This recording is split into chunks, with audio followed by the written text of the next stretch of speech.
өзгерулеріңіз үшін, осы алған білімімді сіздерге беруге мүмкіндік берген ең алдымен Аллах Тағалаға сансыз мадақтар болсын. Маған сенім білдіріп келгендеріңізге үлкен рахмет. Біз көптен күткен сабағымызды бастаймын. Ең алдымен сіздерді осы онлайн курсқа жазылуға қадам бастаған ең алғашқы қадамдарыңызбен құттықтаймын. Бисмиллах деп біз алғашқы сабағымызды бастаймыз. Сабақты бастамас бұрын сіздерге шағын ғана қазір кішкентай видео болады. Сол видеоны тамашалап алыңыздар. Содан кейін сабақты жалғастыратын боламыз.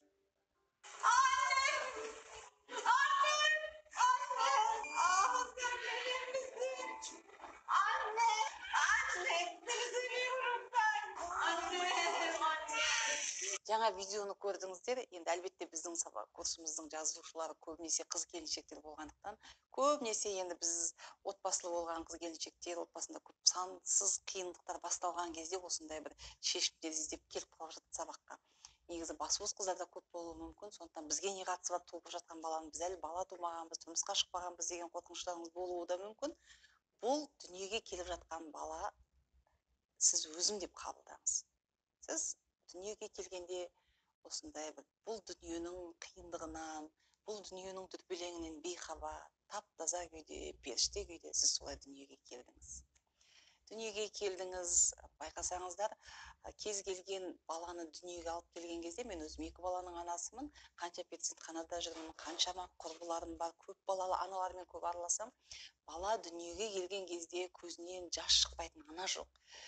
Көбінесе бізде енді көп біздің қыз балалардың өмірінде болатын қиындықтар, менің анам бақпаған, анам қарамаған, бізде әсіресе қазақ қоғамында үлкен баланы атасына, апасына беріп жатады. Осыдан бастап жаңағы қыздың, ұлдың миында мені жақсы көрмеді ма, мен керек болмады ма, мен неге бере салды сондай деген сияқты бір сенімсіздік комплекстер пайда бола бастайды. Сондықтан айтайын дегенім, баланы 9 ай 10 күн көтерген анасы, тіпті ол аяқ астынан бітіп қалған бала болса да, тіпті ол бір некесіз көтеріп қалған бала болса да, бала дүниеге келетін болғаннан кейін, баланы көтерген кезде ананың жүрегіне Аллах Тағала махаббатты құйып тастайды екен. Байқасаңыздар, кез келген хадисті қараңыздар, кез келген бір ұлы адамдардың бір тағылым өсиетін оқып қараңыздаршы. Анаңа құрмет қыл, ата-анаңа түф деме, ата-анаңа қабағыңды түйме дейді. Бірақ ешқандай жерде балаңды сүй деген нәрсені оқымайсыз. Балаңды сүй, балаңды жақсы көр деп айтпайды. Неге? Себебі бала дүниеге келген кезде Аллах Тағала ананың жүрегіне махаббатты құйып тастайды. Жаңағыдай менің өз сабағыма көп келеді, мен ата-анам әжем баққан, мен басқа отбасында өстім деген сияқты. Бұл енді балалардың жүрегінде, кішкентай баланың жүрегінде мен тап-таза болып дүниеге келдім ғой, менің жазығым жоқ еді ғой, менен неге бас тартты, маған неге қарамады деген сияқты бір жаңағы уайымдар, баланың жүрегінде сенімсіздік. Яғни мен бере салатын бала болғаным ғой, яғни мен жақсы болмағаным ғой деген сияқты сенімсіздікпен туа бастайды.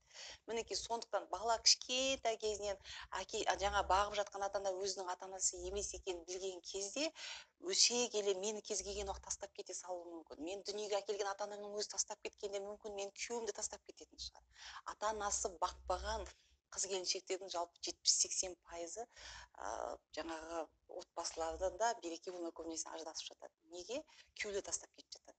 Өйткені өзі ми арқылы өзі тартып жатады. Мен тастап кетуі мүмкін. Мені ата-анам тастап кеткен бұл. Түп санада сондай программа болып жатады. Сондықтан да біз түп сананы тазалау деген сабақтың өте маңызды екенін осы жерден айтып келе жатырмын. Көптеген адамдар маған айтады, мен ауырып келіп тұрмын дейді. Неден ауырып қалдың? Сен жұқтырып алдым, болмаса осындай ауруханада жатып жұғып кетті, болмаса мен осы ауруға осындай бір уайымнан пайда болдым. Жоқ, кез келген ауру, кез келген қорқыныш, кез келген ажырасу, кез келген проблема, күйзеліс, депрессия, кез келген проблеманың біз түп тамырын іздейтін болсақ, мынау ағаш қой біздің көріп тұрғанымыз. Ағашты ғана көріп тұрмыз. Біз ол ағашты қазір мысалы үшін ауру, сіз басыңыз ауырып тұр. Біз аналген бердік, жаңа ағашты гүлдендіріп қой. Бірақ оның ауру тамырында жатыр. Өйткені тамыр емделмесе ол ағаш бәрібір құлайды. Яғни біздің түп сана дегеніміз ағаштың тамыры сияқты. Біздің тамырымыз. Ол тамырымызды нәрлендірмей, тамырдағы проблеманы таппай, біз қазір ақшам жоқ, біз байлық онасын оқытамыз. түп сананың тазаламайтын болсақ, ол адам қанша тырысса да ақшалы бола алмайды. Ол қанша тырысса да отбасына тіл табыса алмайды. Өйткені оның түп санасында мен туғаннан бақытсызбын, туғанда менің әкем тастап кеткен, туғанда шешем мені жақсы көрмеген, шешем менімен сырласпаған деген сияқты программалар бар. Біздің өкінішке орай, мен өзімнің құрбыларымнан, маңайымнан байқаймын, біздің жалпы қазақ әйелдері өте ұяң келеді. Бұл ұяңдықтың плюс жағы да, минус жағы да бар. Минус жағы қандай? Біз көп нәрсені айтуға ұяламыз. Ішімізге жинай береміз, жинай береміз, жинай береміз. Және де мынау жинай бергеннен кейін ол ішке жиналған уайым деген, ол білеміз, уайым, қайғы, реніш, өкпе дегеннің бәрі қара энергетика. Бұл қап-қара болып тұратын нәрсе. Ішіңізде бір адамға реніш болды ма, бітті. Сіздің ішіңізде жаңағы бір шардың ішіне үрлеп біз ауа кіргіземіз ғой, сол сияқты ішіңізге қап-қара ауа кіріп кетті деп есептеңіз. Бүгін ренжідіңіз, ана өте өкпешіл адамдар, өте ренжи беретін адамдар. Өкпе ренішпен жүреді, бір күні барады да сарт етіп немен ауырады, ракпен ауырады. Сарт етіп бір күні қанты көбейіп кетеді. Сосын зоб дейміз, зоб, қант, рак дейміз, барлығы бұл психосоматика, білесіздер, осындай уайымдардың түбі осындай үлкен ауруға алып келеді. Сондықтан да біз кез келген проблеманы іздейтін болсаңыз, басыңызда қандай қорқыныш бар, басыңызда қандай уайым бар, жалпы неден қиналып жүрсіз, өзіңізден іздеңіз. Мысалы, маған айтады, мен дейді күйеуім осындай, қарамайды, гүл бермейді, сөйтпейді, бүйтпейді дейді. Өйткені бұл не? Күйеудің жаңағы сізге гүл әкелгені, қараған, бұның бәрі не? Ықылас, махаббат. Күйеуіңіз сізге ықыласын білдірмейді, махаббатын көрсетпейді. Түп санаңыздан іздейтін болсаңыз, өміріңіздегі көбінесе күйеуім қарамайды, күйеуім бүйтпейді, сөйтпейді дейтін әйелдердің сөзіп қалыңызшы. Не әкесіз өскен, не әкесі тастап кеткен, не әкесі ішкілікке салынып мүлде балаларына қарамаған, сондай әкеден мейірім, махаббат көрмегенде. Подсознаниясында, түп санасында сол еркек адамның махаббатын көрмеген, ықыласын көрмеген әйел өмір бақи еркектің ықыласына, махаббатына мұқтаж болып өсті. Сондықтан да біз жаңағы жалпы менің бір көзім жеткен бір нәрсе, қыз балаларға әсіресе әйелдік бақыт анасы жағынан келеді. Сондықтан біздің әйелдер өз өмірін дұрыстау арқылы қыздарының өмірін дұрыстап жатқанын түсіну керек. Ал енді мына ақша жағынан келетін проблемалар, ақша келмей жатыр, ақшадан қиналып жүрмін, өмір бақи жоқшылық дейді. Көбінесе әйел адамдарға әке жағынан проблема болғанда, денежный поток, ақша жағынан қиындық болып жатады. Осы үшін біз барлық мына жолымызды ашу үшін, мына жолдан келе жатқан кезде, бұл біз лежачий полицейский деген нәрсе болады, машинамен келе жатасың, секіріп өте бересің. Бұл өмірде олай емес. Мысалы, сіздің алдыңызда қиындық кетті ме, сіз секіріп өтіп кетем деп ойламаңыз. Сіз ашыңыз жолды. Әр қиындықты жолды ашыңыз. Әр проблеманың миыңыздан тыңдап естіңіз. Жақында маған бір келіншек келді. Сол келіншек Ақтөбе қаласындағы тренингке қатысып отырып айтады, мен дейді, қатты қорқам авариядан дейді. Неге қорқасыз? Өйткені мен 25 жасымда аварияға түскем дейді. Одан кейін мен мүлде қорқынышым ұлғайып кетті дейді. Менің балам өсіп, жаңағы көлік айдаймын деген кезде мен деген жаман қорқам дейді. Ол кетсе мен жүрегім тарсылдап, мен не болады деп. Мен сұрап жатырмын, сіздің балаңыз аварияға түсті ме десе, бір емес 3 рет түсті дейді. Ал кім түсіріп отыр оны? Түп сана арқылы әйел тартып отыр ана келеңсіз. Аллаға шүкір, балаңыз аман ғой, аман. Енді бұл проблема қайдан шықты десем, айтады, сол мен 25 жасымда деймін, аварияға түсіп қалдым, содан кейін қорқыныш пайда болды. Жоқ, ол мүмкін емес ол. Мен айттым, сол аварияға аяқ астынан түсіп қорқыныш пайда болды ма, оған дейін қорқыныш болмаған. Оған дейін қорқыныш болмаған, аварияға түсті де әйел бүйтіп қорқып қалды. Мен сіздерге мынандай нәрсе айтайын. Жалпы қарайтын болсаңыздар, қазір біз отырмыз осы жерде, далада тас-тұс атыс бір нәрсе басталса, сіз кішкентай балаңызға барып көріп келші деп жібермейсіз. Сіз өзіңіз шығасыз. Неге? Себебі бала қорқады. Үлкен адам есейген сайын ода қорқыныш бәсеңдей береді. Сондықтан да біз үлкейген кезде адам неден қорқатын болса, бұл қорқыныштың түп тамыры балалық шақта жатыр. Осы айтады, балалық шақ болмаса адамдарда мүлде проблем болмайды деп айтады. Бүкіл мәселенің түйткілі бізде кілті балалық шақта жатыр. Сосын жаңағы кісіге айтамын, ол үлкейген кезіңізде сіз аяқ астынан бір нәрсені сарт етіп қорықтыңыз, менде қорқыныш содан пайда болды демеңіз, сіз мына жақтан іздеңіз, ол балалық шағыңызда бар. Сосын жаңағы кісіге мен сұрап жатырмын, қайдан? Мен 25 жасымда, жоқ, мүмкін емес, 25 жаста ол адамның амбициясы ұрып тұратын, күш қайнап тасып тұратын кез. Ол кезде адамда қорқыныш пайда болуы мүмкін емес. Ол бала кездегі қорқыныш оянып кетті. Бір ұйықтап жатқан қорқынышты ояттыңыз. Енді сұрап жатырмын, қалай болды? Кішкентай кездесің, қашан сіз көлікке міндіңіз жалпы? Ең алғаш машинаны қашан көрдіңіз? Ана әйел өстіп тұрды да, Есіне сарт еткізіп түсірді. Оппа деді. Мен 4 жасымда ма деді, 5 жасымда деді. Есіктің алдында тұрған кезде бір КамАЗ есіктің алдына бүйтіп сондай бір екпінмен кірген кезде мені қағып кетеді екен деп мен былай қатып қалғам дейді да. Қатты қорқыныш болған. Қатты қорқыныш, соны есіне түсірді жаңағы. Еске түсіру деген сөз, сіз жаңағы мәселенің 80%-ын уже шештім деп ойласаңыз болады. Жаңа кісі есіне түсірді. Содан кейін мен айтты, сіз есіңізге түсті ғой, енді есіңізге түсіріңіз дедім. Жаңа қалай болды, осылай болды, есіне түсіріп жатыр. Сонда енді 5 жасында болса, қазір шамамен 45-те. 40 жылдан кейін есіне түсіріп тұр ғой. 40 жыл бойы мына жерде тұрған қорқыныш боянып тұр. Әр адам осылай есіне түсіруге тырысатын болса, мектепке қалай бардым, жалпы кішкентай кезімде кіммен қонатын едім, қасымда кім ұйықтайтын еді, кіммен ойнататын еді, қарайтын болсаңыз, көп нәрсе біз бірақ өкінішке орай, особенно әсіресе бізде жаңағы жанымызды ауыртатын темалар болатын болса, отбасымызда бала кезде ұрыс керіс көп болған, біз ойлағымыз келмейді, айтқымыз да келмейді. Қашамыз, қашпаңыз ол проблемадан. Сіз кімсіз ол проблемаға қайтадан. Сондықтан жаңағы әйел есіне түсірді, содан кейін маған хат жазып тұрды, жақында жазып тұрды. Біз сізге қызық айтайын, мен машинаға қайтадан отырдым. Ол рөлге отырмай кеткен, 25 жасында жаңа авариядан кейін қорқады. Машина десе қорқады екен, баласын да отырғызбаған. Айтады, мен рөлге қайтадан отырдым. Отырғанда байқасам мүлде қорқыныш жоқ. Себебі ол өзінің не үшін қорқып жүрген себебін түсініпті. Тағы тура осындай жағдай болды, Атырау қаласында болды. Маған бір келіншек келіп тұр, айтады. Мен дейді, маған жауап беріңізші, мен дейді, өте қатты педофилдардан қорқамын дейді. Не үшін қорқасыз? Мен айтамын, сіз бала кезіңізден іздеңіз десем, айтады, мен бала кезден қалай іздеймін дейді. Мен өмірімде педофил деген сөз естіп көрмегенмін. Мен баланы зорлайды деген нәрсені өмірі білмеймін мен мүлде. Мен дейді, осы былтыр жасы өзі 43-тегі әйел, 42 жасымда деді ма, енді ұмытып қалдым, қателесуім де мүмкін. Біздің Атырау қаласында бір педофил шығып, біреудің қызын ұрлап кетіп, соны ұрып, соғып, зорлап, өлтіріп тастап, бүкіл Атырау айқай-шу болды. Бәріміз сол қызды іздедік. Өте қатты айқай-шу болып, қыз табылды, өлі денесі табылды. Сол кезде менде қорқыныш пайда болды дейді. Тағы да қайталап айтамын. Адамның есейген кезде пайда болған қорқыныштың түп тамыры балалық шақта жатыр. Енді мен ана кісіге айтамын, бұл қорқыныштың түп тамырын мына жақтан іздеңіз, түп санаңыздан іздеңіз десем, айтады, мен қалай іздеймін, мен өмірі естімеген, мен өмірі білмеген, мен естігеніме бір-ақ жыл болды деп ана әйел шыр-шыр етеді.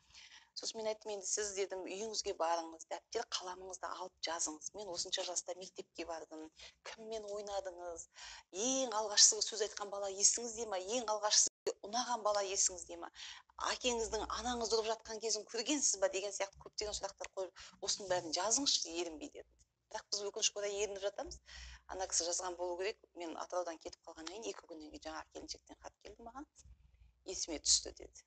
Мен деді 5 жасымда дейді, мені анам көрші үйдегі әжеге қызыма қарай тұншықтырып тастап кеткен болатын. Және мен сол әже ұйықтатқан ғой бұл кішкентай қызды, ұйықта деп жатқызған кезде дейді, сол үйдің үлкен баласы мен денемді сипалады дейді. Мен қорыққаннан дейді, мені өліп қалды деп, сонда 5 жастағы бала мен өліп қалды деп ойласын деп мен қатып қалып жаттым дейді. Мен қатып қалып жаттым да, мен соны қатты қорыққаным соншалықты адам баласына мен шешеме келіп сонда 5 жастағы бала көрдім, миы қандай жылдамдықпен жұмыс жасайды қорыққан кезде. Бәрін біліп тұр. Әсіресе кішкентай бала түк білмейді, ақымақ деп ойлайсыз. Миы қатты істеген адам бәрін біліп кетеді. Мен анама да айтқан жоқпын, ешкімге де айтқан жоқпын. Мен кеше осы оқиға есіме түсті деді. Мен сол кезде қатты қорыққам. 5 жасындағы қорқынышты 43-тегі әйел, бәлі 40 жылға жуық уақыт мына жерде тұрған қорқыныш оянып кетіп тұр да. Енді мен айттым, сіз есіңізге түсті кеше, қандай сезімде болдыңыз? Соны айтады, мен есіме түскен кезде дейді кеше, мен ваннаға кіріп алып 2 сағат жыладым дейді. Ол не жылап жатыр? Ол 2 сағат бойы қандай көз жас? 40 жылғы қорқыныш. Енді сізге қызық айтайын дейді, бүгін таңертең оянсам дейді, денем жеп-жеңіл дейді, қорқынышта жоқтық те жоқ. Біз көбінесе қиналсақ, ауырсақ, қарызға батсақ, қорықсақ, адамдардан көмек сұраймыз, психологқа барамыз, дәрігерге барамыз, басқа біреуге барамыз. Проблема сізде. Сіздің жан дүниеңізде болып жатқан нәрсені ешкім білмейді. Біз қазір сіздерге мына қараңғы бөлмеге кіріп кетсеңіз, қолыңызға шырақ керек қой, сіз қайда баратқаныңызды білу үшін. Сол сияқты сіздер қазір қараңғы бөлмеге кіріп кеткендей халде отырсыздар, біз сіздердің қолдарыңызға шырақ беріп жатырмыз. Сол шырағыңызды қолыңызға алыңыз да, өзіңіздің қайда отыратыныңызды, қайда ұйықтайтыныңызды, қайда өмір сүретініңізді бәрін өзіңіз осылай анықтауыңызға болады. Қандай проблема? Ешқандай проблема жоқ сізде. Қандай өмір сүрем десеңіз де, Шеліге кетесіз ба, Астанаға көшесіз ба? Бізде менің өз ауылда аға жеңгем бар, Астанаға көш десең, ойбай жоқ, мен аштан өліп қаламыз дейді. Өйткені қорқыныш, баяғы сенімсіздік, бір нәрсе жібермей тұрады. Неге? Түп санада блок көп, уайым көп. Сондықтан түп сананы тазалайтын болсаңыз, сізде проблема болмайды. Сондықтан енді біз ең алғашқы сабақтың, бұның бәрі алғы шарт болатын. Біз неден бастаймыз? Түп сананы тазалауға кірісеміз. Біз ерінбейміз. Мен өзім 1000-миллион% көзім жеткен нәрсе, қазір біз көбінесе класстастарымыз көрсек, есімізге мына кім еді, аты кім еді, біздің класста оқитын еді ғой осы деп тұрамыз. Бірақ неге біз есімізге түсіре алмаймыз? Сіз 10 жыл бірге оқыған адамның аты қалай ұмытылып қалады? Ұмытылмайды ол. Біз ойланғымыз келмейді. Біз көз жүгіртетін болсақ, осылай еді ғой, сол үйде болып едік қой, сосын мына партада отырып едік қой деп ойланған кезде есіңізге түседі. Бірақ біздің ойланғымыз келмейді. Аты кім еді деп біреуден сұрай салғанды жақсы көреміз. Біз миымызбен жұмыс жасағымыз келмейді, миымызды қозғағымыз келмейді. Өйткені біздің миымыз түп санамыз жайғасып жатып алған, біз соны шұқылағымыз келмейді. Бір оқиғаны біз шұқылап қозғайтын болсақ, өзі жаңағыдан бір арқан сияқты бірінің артынан бір созылып кете береді. Сондықтан есіңізге түсіріңіз. Жалпы өміріңіздің ең алғашқы сәті неден басталды сіздің? Әрине, сіз дүниеге келген сәтіңіз есіңізде жоқ. Анаңыздың сүтін емген кезіңіз есіңізде жоқ. Жүрген кезіңіз бәлкім есіңізде жоқ. Негізі адам ойланса, 2 жастан жоғарғы нәрсенің бәрі еске түседі. Бірақ біз ойланғымыз келмейді. Тіпті түп санада жазылып қалған нәрселер бір жасқадағы кездер кей кезде түс арқылы, ой арқылы, көз алдыңызға елестеу арқылы негізі келеді. Бірақ бұл өте қиын техникалар, оны қазір мен сіздерге кеңес бермеймін, өйткені ешқайсыңыз жасамайсыздар да оны. Бұны жұмыс жасау өте қиынға соғады. Сондықтан жаныңызды қинамаңыз. Жалпы мына психологиялық өзгеріске адам қадам басқан кезде жанын қинамау керек. Адам ойбай диета ұстауым керек еді деп қиналып бастаған нәрсе ешқашан нәтиже бермейді. Өйткені миыңыз ой деп бастаған кезде миыңыз сенің шамаң келмейді деп айтып жатады бізге. Сондықтан да бәр нәрсенің жеңіл болу, ләззат алуыңыз керек. Мені тыңдағаннан ләззат алуыңыз керек, жазғаннан ләззат алуыңыз керек, арман мақсат қойғаннан ләззат алуыңыз керек. Мысалы, менің 5 бөлмелі үйім болады, бірақ ол қайдан деп қиналып отыратын болсаңыз, әлбетте сізге ол нәтиже бермейді. Сондықтан ләззат алу керек. Кез келген қандай жағдайдан сіз ләззат аласыз, сол нәрсеге жетесіз. Бай боламын деген ой сізге ләззат сыйлай ма? Рахаттанып, жеңілдеп ұшқыңыз келе ме? Сіз оған жетесіз. Мен бақытты боламын, көп балалы ана боламын, балам, ұлымды ұяға, қызымды қияға жеткізіп, керемет әже боламын деген сезім сізге ләззат сыйлай ма? Ойдың өзі ләззат сыйлайтын болса, сіз оған әлбетте жетесіз. Өйткені ләззат сыйлайтын, қуаныш сыйлайтын нәрсе ол міндетті түрде нәтижесін береді. Сондықтан біз дәптер парағымызды аламыз. Бұл сабақтан кейін сіздерге медитация беріледі, жай ғана байыппен музыка берілетін болады. Сол музыканың аясында бір 20-25 минут қана музыка болады. Асықпай тыңдаңыздар. Тыңдаңызда әкеңізді елестетіңіз, анаңызды елестетіңіз. Қараңыздар, әкем жоқ болсашы, әкем тастап кеткен болсашы, анам мүлде болмаған болсашы деген сияқты ойлар болуы мүмкін. Жоқ ананда жоқ әкеңді елестету керек. Не үшін елестетеміз біз? Жоқ әкеңізді елестетіңіз, медитацияға кіріңіз. Бүкіл денеңізді босатыңыз. Бұның барлықтарын сіздерге талаптар айтылатын болады. Қалай медитация жасаймыз, қалай денеміздің бәрін босатамыз, бұның бәрін сіздерге айтатын болады. Медитацияға кірген кезде әкеңізді елестетесіз, анаңызды елестетесіз. Осы елестетулер арқылы біз әкеміздің бейнесін жасаймыз. Бәлкім суретін көрген, мүмкін мүлде білмеген болсаңыз да еш уайымдап қажет емес. Мен әкем мүлде жоқ, көрмегем, сонда мен түп санам тазаланбай қалады екен деп қиындық туғызбаймыз. Бәрі де оңай. Әкемізді, анамызды ойша елестетіңіз. Тіпті өз әкеңізді көрмеген болсаңыз, суреті де жоқ болса, мүлде білмейтін болсаңыз, өзіңіздің ұнайтын достарыңыздың біреудің әкесін елестетсеңіз болады. Менің әкем осы адам. Кез келген қиялыңыздағы әкеңізді, анаңызды жасайсыз. Өз ата-анаңыз болса, тіпті жақсы болмаса, еш уайымдардың керегі жоқ. Елестетеміз де бізге не үшін керек? Кешірім үшін керек. Мысалы, бізде бір қыз айтты, мен әкемді жақсы көрем деді. Енді ол қыз маған өзінің отбасылық проблемасын айтқан болатын, күйеуіне ренжиді. Әкеммен отношениям, жаңа қарым-қатынас өте керемет болған. Әкем еркелеткен, әкем бүйткен, әкем сөйткен. Енді қазір айтады, мен үйдің бәрі ауыртпалығын мен жасаймын, менің күйеуім жатады, мынаны істемейді, соны істемейді, бүйтпейді, сөйтпейді дейді. Мен тағы да қайталап айтамын, кез келген мәселенің түп тамыры біздің балалық шақтан тапсақ болады. Сосын жаңа қыз айтады, әкеңнің отношения, қарым-қатынасым қандай? Әкеммен қарым-қатынасым керемет, ол мені еркелеткен, ол маған бәрін әперген, бүйткен, сөйткен. Мүлде реніш жоқ па? Мүлде реніш жоқ. Енді біз сөйлесу арқылы байқайтын болсақ, бірінші екінші класста ол қыздың классындағы қыздардың көпшілігінің әкелері жетектеп келген кезде менің әкем мүлде мектепке әкелмейді деген реніші болған екен. Менің әкем мүлде мектепке әкелмеген, жаңа мен әкем осындай жұмыс жасайды, әкем керемет деп қыздарға мақтанады, әкесін көрсеткісі келеді, әкесі мектепке келмейді деген сияқты. Сәл ғана реніш, бірақ өмірінде әйтеуір белең алып шығып жатыр. Сондықтан осындай мәселелерді мысалы сонда жаңа тағы да қайталап айттым иә, әкені кешірген кезде, әкемен қарым қатынас жөнделген кезде, тіпті жоқ әке болса да, өліп қалған әке болса да, ойша әке мен сізді жақсы көремін, әке мен сізді кешірдім, мен сізге өліп қалған болса, қайтыс болып кеткен болса, дұға жасайып сол үшін аллах тағала әкемнің біліп білместен күнәсін кешір. Ол қандай болса сіздің әкеңіз, қараңыз, бұл әке мен ананы кешіру бізге не үшін маңызды? Қараңыздар, адам аллах тағала жаратты, иә. Сіз анаңыздың сүтінен нәр алдыңыз, әкеңіздің қаны сіздің бойыңызда бар. Сіздің көзіңіз, құлағыңыз әкеңізге ұқсап тұр. Сіздің мінезіңіз, тырнағыңыз, аяғыңыз шешеңізге ұқсап тұр. Екеуіне мүлдем ұқсамайды деген болмайды. Әй, мынаның шашы тек әкесі сияқты қап қалың екен деп әйтеуір бір ұқсастық болып жатады. Себебі сіздің бойыңызда әкеңіздің қаны бар. Әкеңізге көңілің толмаса, анаңызға ренжіп көңілің толмаған адамның өз-өзіне ешқашан көңілі толмайды.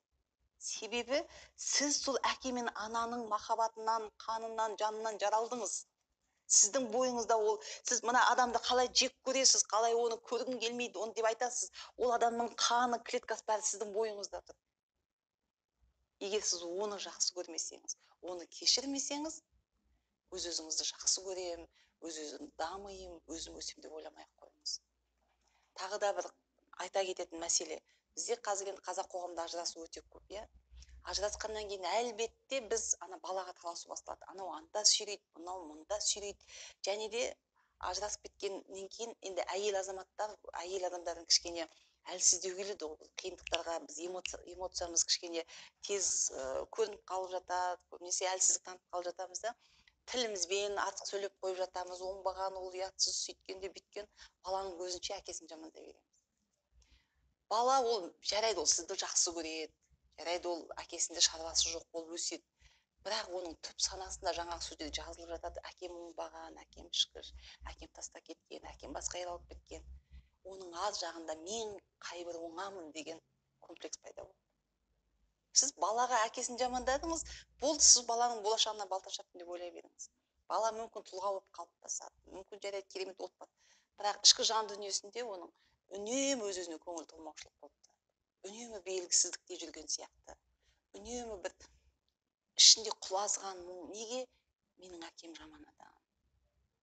Мен де сондай жаман, мен одан шыққан, мен қайбір оңамын деген сияқты бір комплекспен. Сондықтан ешқашан балаға атасын, апасын, әсіресе ана бізде балалардың өзі, мынау жаңағы әйелдер қайын жұртты жамандаймыз ғой, бір қайын сіңілім бар, оңбаған, ұятсыз. Сол қыз, жаңағы сол әйелдің өсірген қыз өсіп келе жатып, бір папамның бір оңбаған қарындасы бар еді деп әңгімесі айтып отырады.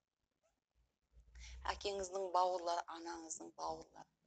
Бұл мынау ағаштың жаңағы бұтақтары сияқты ғой. Бәріңіз сол бір ағаштан нәр алып тұрсыздар да. Сондықтан мынау ағаштың тамыры жаман болса, діңгегі жаман болса, сіз жалғыз өзіңіз бір бұтақ қана күшті болып тұрмын деп айта алмайсыз ғой. Сіз мықты болу үшін бүкіл ағаштың діңгегі, тамырымен нәрленіп жақсы болу керек. Сондықтан 100% жаман адам болмайды. Мысалы үшін сіз жаңағы апаңызды, нағашы атаңызды оңбаған болсын, жексұрын қатыгез болсын, 100% жаман адам болмайды. Әйтеуір бір жақсы қасиеті болады. Сол жақсы қасиетіне жабысыңыз. Сол жақсы қасиетін дамытыңыз. Сол жақсы қасиет үшін жақсы көріңіз. Бізде жаңағы жақсы болып жүреді. Бір апамыз бар, жақсы, керемет болып жүреді. Bir күні барасың, апа мына бір қазаныңды бермей қалды ма, бітті, содан жаман адам жоқ. Біз жамандықты тез көреміз, жамандықты бір сәл бір қадам қателессе болды, бітті, соған бола жаңағының басына құсып жатамыз. Сондықтан түп сананы тазалау деген тақырыпта бізге адамдарды жақсы көріп, бәрін жақсы көріп, бұл бізге шарт. Енді бір нәрсе бар. Мен кешіре алмаймын. Айтыңызшы, Айнұр ханым, менің әкем ішкіш болған деген бір хат келді маған. Менің әкем деді, анамды көз алдында өлтіріп тастады. Мен көзіммен көрдім осын деді. Мен ондай адамды қалай жақсы көремін деді. Басқа сенде амал жоқ. Сен оны жақсы көрмейтін болсаң, сен өз өміріңді өзгерте алмайсың. Қалай сен жақсы көресің? Мен айтамын да, сенің әкең мүлде, ол арақ ішетін, бірақ арақ ішіп келген кезде мені құшақтап жылайтын дейді. егер ол сені жек көрсе, ол сені құшақтап жыламас еді. Саған деген бәрібір ода махаббат бар, иә? Сол үшін жақсы көруге бола ма? Сен дүниеге келгенің үшін бұл өмірде бәрі саған жаман ба, жоқ жақсы нәрсе бар ма? Жоқ, жақсы нәрсе бар, мен ұлым мен қызым бар. Егер сол оңбаған әке болмаса, сенде осы ұл мен қыз болмас еді деп ойлап көрші. Жақсы көруге бола ма? Жоқ, ұл мен қызымды жақсы көремін. Көрдіңіз бе? Сондықтан бәрі толыққанды жаман адам болмайды. Бір қателік үшін адамды жек көруге болмайды. Енді Аллах тағаланың өзі дейді, кешірмейтін күнә жоқ дейді ғой. Әлемде жаратып тұрған Аллах саған жан беріп тұр, саған нәр беріп тұр, саған су беріп тұр, ауаны беріп тұр, бар нығметті беріп тұрған Алла бәрін кешіріп жатқанда біз кімбіз кешірмейтін қажеттілікті? Бірақ біз сол өзіміздің эго дейді ғой, бір ішкі жан дүниемізде бір тәкаппарлық ұстап алады. Мен оны кешірмеймін, маған көрінбесін, анау маған бүйткен, мынау маған сөйткен. Ешкімнің ештеңкесі кетпейді. Жаңа тағы да айтамын, адамға деген реніш, өкпе бұл қара энергетика. Қара энергетика адамның жолын жабады. Қайталап айтамын, ақша энергетика, бақыт, байлық, сәттілік бұның бәрі энергетика. Кімнің, ана қазақ айтады ғой, мынау төбесі тесік екен деп айтады. Төбесі тесік деген сол поток ашық деген сөз ғой. Потогың ашық тұратын болса, бәрі де келе береді сізге. Барлық проблеманы өзіңіз шеше аласыз, кез келген жағдайда өзіңіз ұстай аласыз. Бұның бәрі потокқа байланысты. Ал егер жаңағыда анаған өкпе, анаған реніш болса, сіздің төбеңізде қап-қара бұлт үйіліп тұрған сияқты, сізде жол жабық. Сондықтан мүлде кешіре алмайтын жағдай сізде. Өте қиын жағдай. Біз жылаудан ұяламыз, еске алудан қорқамыз, жамандықты ойлағымыз келмейді, біздің бір проблемаларымыз. Сондықтан ешқандай кешіре алмайтын, қатты ренжіткен, бәлкім ол күйеуіміз, бәлкім ол енеміз, бәлкім ол әкеміз, мәселе онда емес. Біз не істейміз? Жазамыз. Сен маған осындай жасадың. Сол үшін мен сені осынша жыл кешіре алмадым. Мысалы үшін әкемізге жазайық. Сен мүлде жоқ болдың, мен сені көргім келді, бірақ сен көзіме көрінбедің. Мен сені көрейін деп қадам басқан кезде сен мені көргің де келген жоқ. Мен сені сондай сағынған болатынмын, мен сені солай іздеген болатынмын. Бірақ сен мүлде мейірім танытпадың, мен әкелік қамқорлық көрмей өстім. Соның кесірінен мен әлі бақытсызбын, мен әлі күнге шейін күйеуімнің бетіне мені жақсы көре ма, көрмей ма деген сенімсіздікпен, қорқынышпен қарап жүрмін әке. Осыны жазамыз, өкпе ренішті. Жазамыз да не істейміз? Жазамыз, өртейміз, суға ағызып жібереміз. Көбінесе бізге енді ауылдық жердің қыз келіншектері жазылып жатады, қайақтың суына ағызамыз, өзенге барамыз ба деп болмайтын проблема үлкейіп жатамыз, иә. Есіктің алдына күлді тастаңыз да бір шелек суды үстіне құя салыңыз болды. Және жазып жатқан кезде ішіңізден босатыңыз, ішіңіздегі реніш өкпенің бәрін босатыңыз, жазыңыз. Мына жан дүнием, ана біз кей кезде жылап сөйткен кезде жан дүнием рахаттанып қалды дейді. Болмаса айтып жатамыз, жылап алсын, жеңілдеп қалады. Себебі жылау арқылы шығып жатады.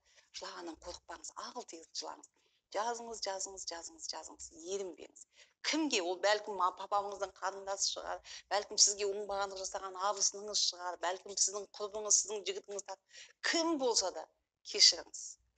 Түп сананы тазалау дегеннің өзі кешірім дейді. Мен жақында YouTube желісінен көріп қалдым. Осы кез келген қазір денсаулық саласын қатты зерттеп жүрмін. Кез келген аурудан дейді. Қай ғалымның сөзі екенін ұмытып қалдым. Кешір деген сөз арқылы кез келген аурудан жазылуға болады деп жазыпты. Енді қараңыз, былайша айтқан кезде логикалық байланыс бар. Ауру деген уайымнан пайда болады. Кез келген ауру уайымнан пайда болады. Біз кешір деген арқылы, яғни біз уайымнан да құтыла алады екенбіз. Кешір деп арқылы аурудан да проблемадан құтылуға болады екен. Ол адам кінәлі болса, қалай мен кешірім сұраймын? Ол адамның түгі кетпейді. Ол сізді ренжітті, болды, кете берді. Ол адамның дымы кетпейді. Сіз өзгергіңіз келсе, біздің мақсатымыз не? Біздің мақсатымыз өмірімізге толық өзгеріс енгізу. Сондықтан да ол адам сізге өзгермегеніңізді қалайды. Сіздің осылай жүре бергеніңізді қалауы мүмкін. Сол үшін сізді әдейі ренжітуі мүмкін. Өзі емес, байқамай ренжітуі мүмкін. Сондықтан ештеңеден қорықпаңыз. Бұл өмір бәрімізге де оп-оңай. Аллах тағала бәрімізді дегіп жаратқан, бәрімізге бірдей мүмкіндік берген, бәрімізді шексіз сүйеді, бәріміздің жағдайымызды жасап қойған шындығында. Бірақ біз өзіміз, мысалы шынында терезеден қарайтын болсақ, бір адам даладағы таңғажайып керемет табиғатқа біреу қымбат үйдің терезесінен қарап отыр, біреу жалдап алған пәтердің терезесінен қарап отыр. Әркім әр жерден қарайды, әркім өзінің миының жеткен жерінше ғана мына өмір деген қиын, жемқорлар, оңбағандар, бұл өмірде ештеңеге жете алмайсың деп ойлайды. Бір адам айтады, бәрі де оп-оңай тамаша. Сондықтан сабақта сіздер біздің онлайн сабаққа келдіңіздер. Bir aydan кейін сіздер осы онлайн сабақтан қоштасып шығып бара жатқанда бұл өмір тап-тамаша екен, бәрі өз қолымызда екен.